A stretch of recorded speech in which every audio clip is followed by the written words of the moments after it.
Hello and welcome to another episode of the Simple Faith podcast. My name is Dave Betts and usually I'm here with my wife Shareya, but she's on maternity leave at the moment. We are looking at authentic Christianity for normal people. In other words, we are kind of delving into the things of our faith without the kind of unnecessarily churchy words or overly intellectual speak. We want to kind of be down to earth and just help us and you to learn more about Jesus along the way. Now, we started with a bit of a bang. We started looking at when leaders fall, and then we looked at the image of God, and we've talked about suffering and depression. And today we're talking about grief. We're joined by one of my favorite people in the world. His name is Steve Janz. He's the executive director at Millar College of the Bible's Sunnybrae campus. He was my mentor and also the director of the college while I was there. So Steve, welcome. It's so great to have you on the show once again. It is great to be here, David, and to be able to talk and connect, and always a pleasure to I find whenever we connect, all of a sudden our conversation pretty much always goes vertical really quickly, talking about Jesus and the Word. And so just great to catch up, and glad you're getting a bit of sleep these days. Yeah. I mean, Steve, I'm going to be honest with you. This is a hard episode to record with you. We have the privilege of Steve joining us for more than one episode this season. He joined us last season, so you might recognize his big boomy voice because it's not the first time he's been on this show.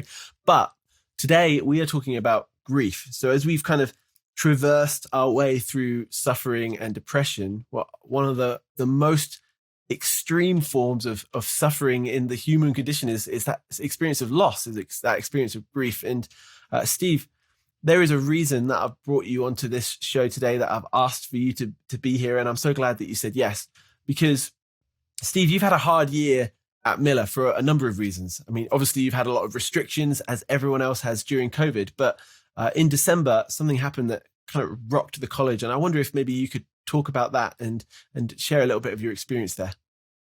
Yeah, thanks, Dave. And thank you for this opportunity to talk about something that is still fairly raw, I think, on my heart. And if I think about our 100 students here on campus, our 25 staff, it's still, there's probably not a day that goes by where some of our thoughts don't shift back or go back to December. We began obviously with the COVID restrictions and all that. We had planned on just a little bit of backstory, David. We had planned to launch a campus out in Winnipeg this past year, and we had some of our students that were planning on going out there, but then that got put on hold for a year. And so those students that were supposed to go out there came back to Sunnybrae campus to take their second year. One of those young men was Kyle, and Kyle asked if I would mentor him. And so I got to know Kyle. So this is a second year student. I didn't get to know him super well last year, but this year I did. And every Monday morning at about 6:15, he would show up in my office, and we'd drink coffee together and talk about life and talk about Jesus and the impact that the things that he's learning on in the classroom and in community here was shaping him. Kyle was kind of a bigger than life guy on campus. And one of the reasons we were excited to send him to Winnipeg was because he would have probably been recognized and seen as, if not the strongest first year leader that we had, certainly right at the top, and proved to be that, a servant heart, encourager, exhorter. And so just whenever Kyle was around, things were going to be okay because of his nature. He was also big in stature, which didn't hurt, and sort of all around athlete, good grades, musical, sort of, one of those guys that you look at, it's like, why, how does one person get all of these giftings, right? Sort of cream of the crop. Our school ended, I'm trying to remember the dates. It doesn't really matter. The middle of December. On a Friday, they had an exam, and then most of our students left after the exam to go home for their Christmas break.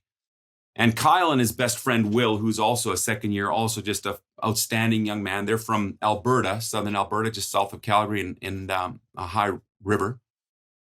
They were sticking around on Friday so that they could leave early the next morning to go on their way home. They're going to go to Revelstoke and go skiing for the day. And Kyle's a snowboarder. And so they got up early that Saturday morning. And I was at the Walmart parking lot. I just we pulled in, and I got a call from one of our staff members, Dave Rutan, and he said, or he might have even texted me, he said, Kyle's been in an accident and they're flying him to Kelowna. And that's kind of all that I knew at the time. And thus begun a journey for me personally, for us as a staff, and for us as a college, and then the Nash family, that we'd never want to really wish on anybody. It was quite tragic, actually, and much worse than the initial phone call that I got, the text that I got. We got our staff praying right away. It became evident that it was serious when they took him, actually they helicoptered him off the hill to the Revelstoke Hospital, and then they flew him from Revelstoke to Kelowna and right into the ICU. And what had happened was the first run of the day, they were skiing and were trying to get down to the bottom of the hill. Will, I think, wanted to look for a new helmet because the one that he had was not fitting properly, was hurting him or something. And they were going down a little cat trail, just a little road where vehicles can come up and down. And, by God's grace, Will, who was ahead skiing, stopped and turned around just to see his buddy, Kyle, go off a bit of a jump and land on the path and skid across the path and then disappear over a cliff. And so Kyle fell into some trees and some major internal damage. Will climbed back up the cat trail and down the hill. He doesn't even remember how he really got down there, but it was probably 25 feet or so that he'd crawl down. By God's grace, there was a cell service that Will was able to have, and trying to prop his buddy up, his best friend. They've been friends since they were little boys in the church there in High River, propping him up, trying to help Kyle breathe and talking to him. And Kyle was sort of in and out of consciousness a little bit. And about 45 minutes later, the ski patrol were able to find them. Will didn't know how to describe where they were, but they were able to find them. And that's how it all started. The family flew out, mom and dad flew out that day, and then his brothers joined the following day to Kelowna. Sarah and myself and Dave and Winnell Rutan, our other staff couple who were very close to Kyle, ended up spending quite a bit of time down in Kelowna. By God's grace, we were able to get into the ICU. Even during the COVID restrictions, it was quite amazing. It's not all of us were, but David and I were, because we are pastors and have that role. And so they allowed us into the ICU. And there we spent a few days while we recognized that Kyle was fading. And so here we have a very young man, healthy, loved Jesus, sacrificially willing to do whatever it takes to spread the gospel. And he's fading. He's dying, and the doctors are not giving hope. And we prayed for healing, Dave, and we believed that Jesus could heal him. And it's so that wasn't out of the equation.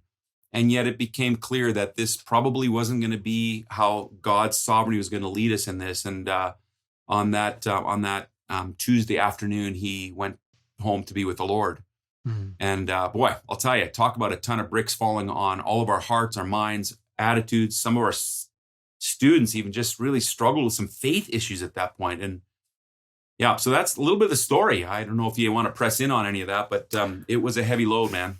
Yeah, I think as a former student of a small college, there's still people that Sharia and I know and very much love from Millar. In fact, we just went to visit in October, so we'd visited you pretty recently. And, I can't imagine the reality of some of the students that we were close with, of that happening to them, let alone a student, today. And, we have some good friends there and kind of walked through this, seeing what they were going through. And of course, Steve, I'm pretty close with you. So to see you going through that as well, it's just devastating. And I feel so sad for the family, so sad for the students. Yeah. But I think one of the things that stood out to me as someone who was on the peripheral, if you like, someone who was kind of involved in a way, like have friendships and connections in a way, but without being directly in it. What I saw was the incredible response to the grief that you experienced. And that's exactly the reason why I asked your permission for you to to talk about it, because Steve, the way that you led the staff and the students in that was nothing short of astounding. And so I'm wondering if maybe you could talk to us a little bit about, Kyle's death is obviously tragic. How do you lead your staff and students through that? And how do you do it in such a way, like you said some of the students were questioning faith. How do you do it in a way that points to Jesus and, honors God in all that you're saying and doing, despite this tragedy where you might be wrestling with some of these things? Yeah. First of all, any sort of credit for maneuvering or working through this really goes to God and his kindness in those moments. I don't doubt for a moment that when Paul says, when I'm weak, then I'm strong, because God says, my strength is made perfect in weakness. Mm-hmm. Therefore, I will all the more boast in my weakness. So God carried us, all of us, and we had a strong team, but there is a degree of leadership burden that was certainly on my shoulder and on some of the other staff shoulders as well. I think there's a few thoughts that come to my mind, Dave, just from a theological standpoint. Number one, we never want to minimize grief. We never want to pretend that it's not there or try to sweep it out of the way to somehow say, well, we need to be a happy people only, and that sorrow and our emotions being crushed and tears aren't part of our Christian life. They're very much part of our life, and for maybe more so for us as Christians, just because of some of the things that we are willing to let go of in this life, more so than maybe somebody who might say, like Paul says, let's eat, drink, and be merry, for tomorrow we die. Mm. Paul says that in 1 Corinthians 15. And if it weren't for the hope that we have in Christ, we would take that same attitude. But he says, because we know that there's hope, that there is a resurrection. And when I talk about hope, I'm not talking about wishful thinking. I'm talking about a surety, an assurance of the promises that will be fulfilled that God has given us. So when we talk about biblical hope, it's different than, your vernacular and my vernacular. Like, I hope I win Lotto 649, or I hope the weather's going to be nice here in the shoe swap tomorrow. That's just wishful thinking in a lot of ways, right? But this is assurance. This is certainty when we talk about the hope that God's given us through his promises. And so, so we don't ever want to minimize the grief and the hurt. At the same time, the Bible is exceedingly clear that and Paul says this, that we don't grieve like those without hope. Mm. So though we grieve, though our spirits are crushed, though there's a heaviness, a burden that we feel, we don't grieve like those without hope, because of Jesus' resurrection from the dead, which we've just celebrated not too long ago, when we think about Resurrection Sunday and Easter, there is this assurance that because Jesus rose, his children and his followers will also see eternity one day. And so Paul can say with confidence, for me to live is Christ, but to die is gain. So dying means going to our inheritance. And he also says to be absent from the body is to be present with the Lord. And so in the grief, I think, Dave, what we need to do is we need to undergird ourselves with the truths and the realities that God has promised to us.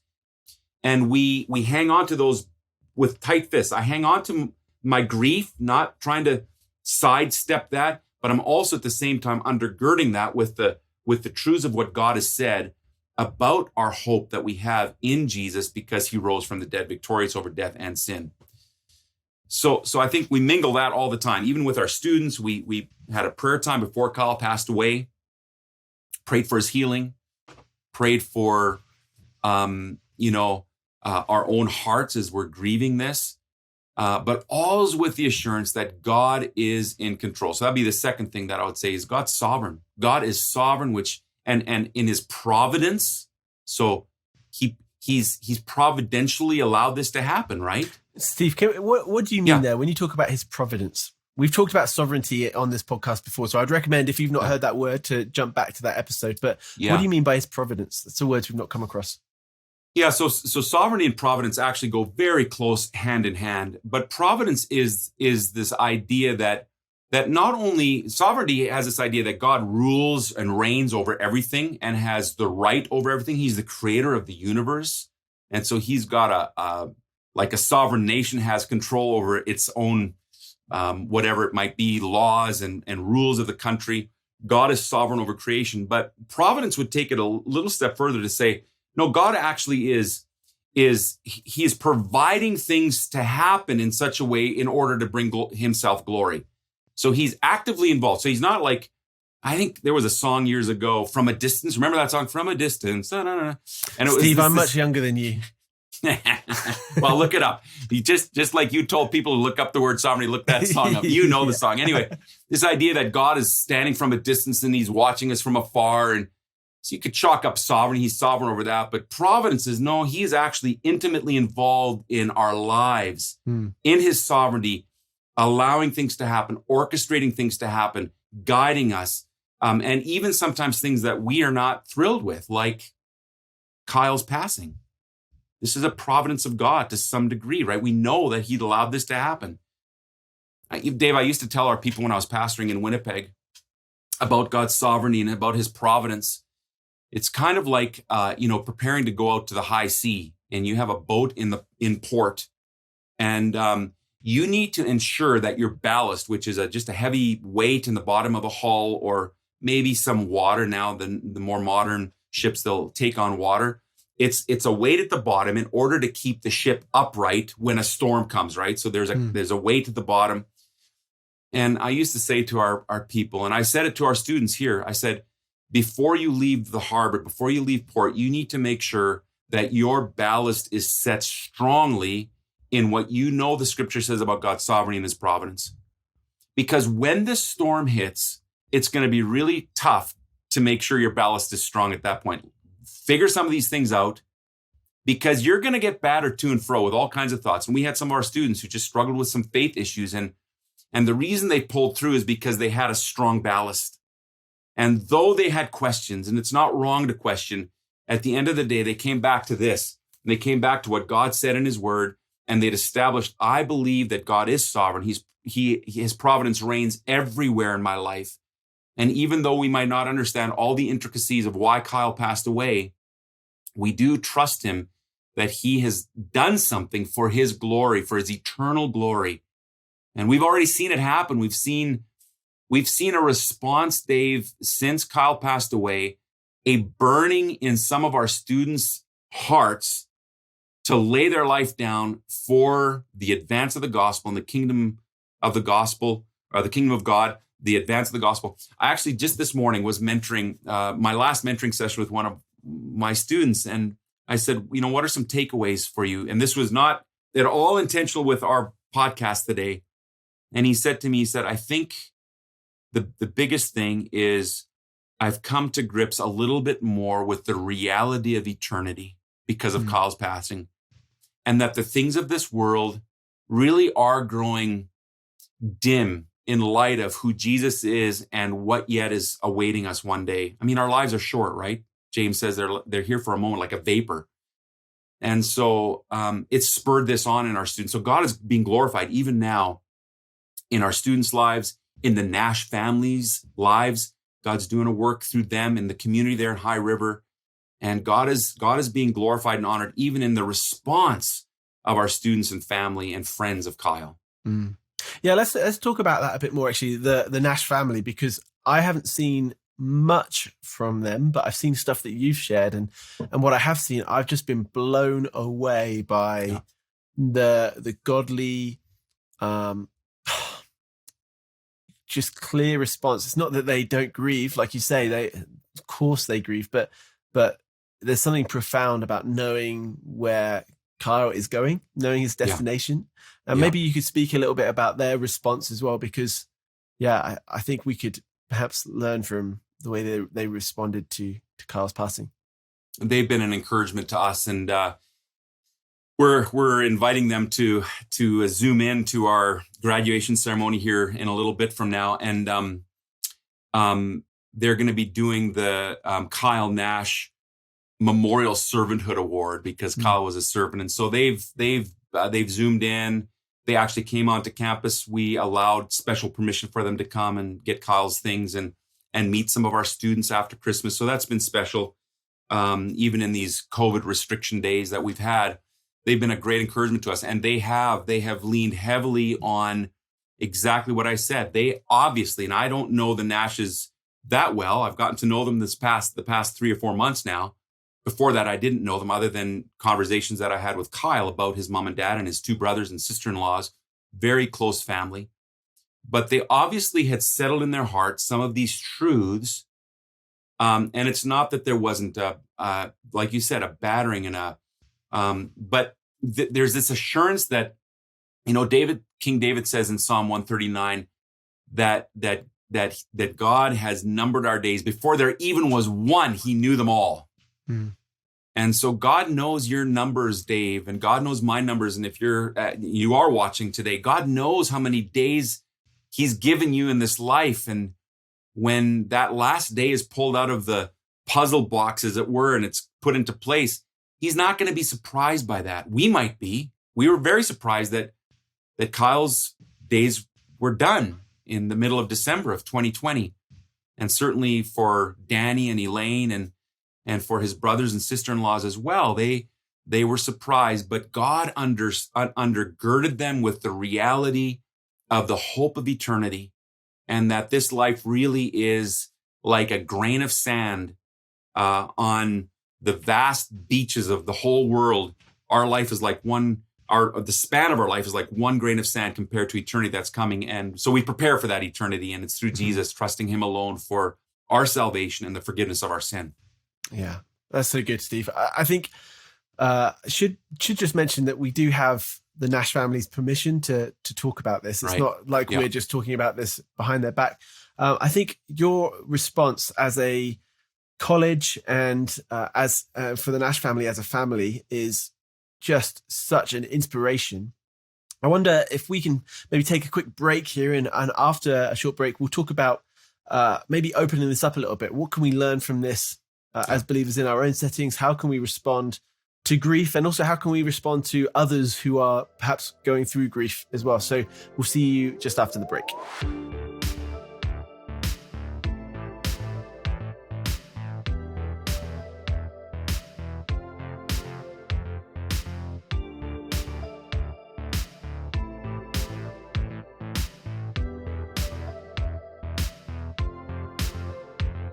So, Steve, that's your story. The question is, how do we apply that to our stories? How do we deal with grief, and how do we help those who are grieving? What would you say to that? Yeah, Dave, that's a great question. I mean, obviously there are some takeaways here. Maybe just approach it first from how do we come alongside people who are grieving, right? Some of us are wired, and I certainly am that way. I'm wired to come with answers or solutions or words of encouragement. And sometimes what people need is just your presence. They just need you to be there with them, to sit, to cry, and just be close by. Proximity is important, and it doesn't mean that you don't say anything, that you don't pray with them, that you don't say that you're praying with them. But I think about Job's friends. If you look at the book of Job, his friends, after Job had gone through some pretty severe loss in his life, his friends show up, and we often criticize them for the things that they didn't do right, but they did some things really well. And one of the things they did well is they just sat with him. They were just there with him. And so that's just a good thing to remember, I think, is sometimes when people are grieving, all they need is you there, sitting next to them or sitting across the living room on a chair or whatever it is. So that'd be one takeaway. Yeah, I kind of just add to that as well. I love to recommend books, as if you've listened to this podcast for any length of time, you know. And one of the books that I found most helpful on this grief journey is What Grieving People Wish You Knew About What Really Helps. I have to look at the title because it's a very long title, by Nancy Guthrie. I would say it's one of the most profound books on grief that I've ever read, just because it's so practical. She's been through a lot in her life. And here are a few quotes. She says, it matters less what you say than that you say something, which is interesting because, we think of Job, and we think of his friends and how when they got it right, they didn't say something. When they got it wrong, Yeah. I think Yeah. one of the challenges is they tried to diagnose the reasons Right. why things happened, and they're trying to almost fit into boxes why Yeah. all this stuff is happening. That's not so much such a thing. So this is what someone else says. It says it wasn't so much what people said that hurt. She said what hurt was when people said nothing at all. Yeah. And all too soon I discovered what she meant. The silence that seemed to scream that my daughter's life didn't even merit a mention. And I think what she's getting at there is she's not saying when you say something, give advice. She's just saying, Yes. be there. She talks in her Be book about there. how people kind of crossed the street or crossed to the other side of church because they didn't know how to approach it. Let's be honest. Grief is really awkward. As someone whose friend is going through grief, it's hard because you don't know what to say. You don't want to make things worse. You don't want to upset them. You know they're going through a tough time. But she's saying exactly what Steve you're saying is just be there. Yeah. No, Dave, I think that is such good advice. I think we in the West actually do a terrible job of preparing people to die and prepare people for grief. And that's why I think what you're doing is so good. I commend you for it, Dave. And if you can even lead your church in this to say, how do we prepare well for these moments? And I think that because grief is awkward, how do I look at Danny Lane? How do I look at Matt and Jordan, his brothers, and their wives? How does that, sometimes it's easier, even personality wise, not to go there at all. And that's not what they need. They actually need us there. And to say, hey, I'm praying for you guys. And so, yeah, I think that's such good advice. And we're not trying, isn't that? Sorry, Steve, to cut you off there, but we're not trying to make the pain go away. We're not coming alongside someone to make them feel better, because that's an impossible task to ask someone to suddenly feel fine about the loss of a loved one. We're coming alongside someone to say, hey, we love you and we're with you, right?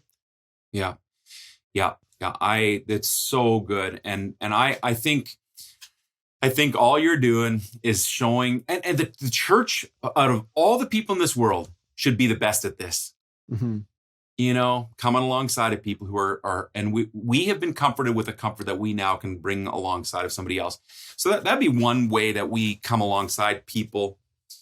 For my own personal takeaway, and so for the listener today, for you, Dave, for me, how do I prepare for those moments? Whether it's my personal grief or me extending care and concern and love and encouragement in the moments of somebody else's grief. I think the first one is, and we'll just circle back to what we said in the first segment already, is make sure you understand that how God's sovereignty and his providence plays out in our life, and settle that in your heart. Pastors, if you're listening, press in on this for your people to undergird them with the goodness and the kindness. I heard Danny and Elaine say so often, God is kind, even in this. He's good to us, even in this. How can somebody say that? Well, the reason we say that is because we have hope beyond this world. It's not just 2020 or 2021. It is eternity and the promise of eternity. So if we can understand that, and make sure that our convictions are biblically based, not emotionally driven. Our emotions, when we're in the middle of grief, are going to be all over the place, and they're not wrong. It's just that we can't base our primary thinking off of those emotions. They need something to undergird them, and it's going to be the Word of God. It's going to be the promises of God that we need to circle around, very intentionally circle around time and again, to come back to those and say, but this is what God says, and I'm going to believe that over even how I'm feeling right now. Even though I feel like God's abandoned me and he's far away, I'm going to trust that, lo, I am with you always, even to the end of the earth, at the end of the age. I'm going to be there with you, and that's a promise, and the Holy Spirit lives in us, and he's there to comfort us and carry us through even the deepest nights, the darkest valleys. He's going to be there for us when the clouds loom and the waves start battering us. He's there with us. And so we circle back to those truths. Yeah, Steve, I think that's a great place to finish there. It's so good. I think what you shared with us is so good. The story of Millar over the last few months is so inspiring for us as believers to see an example of what it looks like to to grieve in a Christ-like, God-honoring way. So I appreciate you sharing. If you're listening and you want to hear more about grief and you want to dig deeper into this, firstly, I'd encourage you, if you're jumping straight into this episode, we've done 2 episodes recently talking about suffering and an episode talking about depression, and these all join together. We originally kind of titled this series as a series on tough conversations, because this is tough to talk about. So feel free to listen to those. If you want to go deeper in terms of grieving, again, I'd recommend this book. I have to look at the title again because it's so long. It's What Grieving People Wish You Knew About What Really Helps and What Really Hurts by Nancy Guthrie. Again, it was a game changer of a book. I will link to it in our show notes. Head to simplefaithpodcast.com for show notes, where we will have some more notes on what we've talked about today if you want to go back and read through some of those. If you found this helpful and you want to support our podcast, if you're more than welcome to go to buymeacoffee.com/simplefaithpod. buymeacoffee.com/simplefaithpod. Basically, you can choose to support us either monthly or buy us a digital cup of coffee, which helps us basically just cover some of the costs of this podcast. Don't feel any pressure to do that. We are going to do our best to try and serve you with helpful, God-honoring content as much as we can, regardless of the cost. That's okay. But if you want to help, that's great. Speaking of coffee, Steve, may as well plug your Reverend Coffee quickly, because Steve makes his own coffee. Do you want to tell us about that? Sure. There it is. I don't know if that might be a reverse angle, but anyway, yeah. My wife and I just do a little bit of roasting on the side, provide actually just a bakery here in Salmon Arm with coffee. And then, we roast about 30 pounds a week. Would be happy to send you some. ReverendCoffee.com. Yeah, there you go. We ended up getting an ad. I'm going to charge you for that ad, but that's okay. You do that. Thank you so much again for listening. Have a wonderful week, and we will see you very soon. Bye.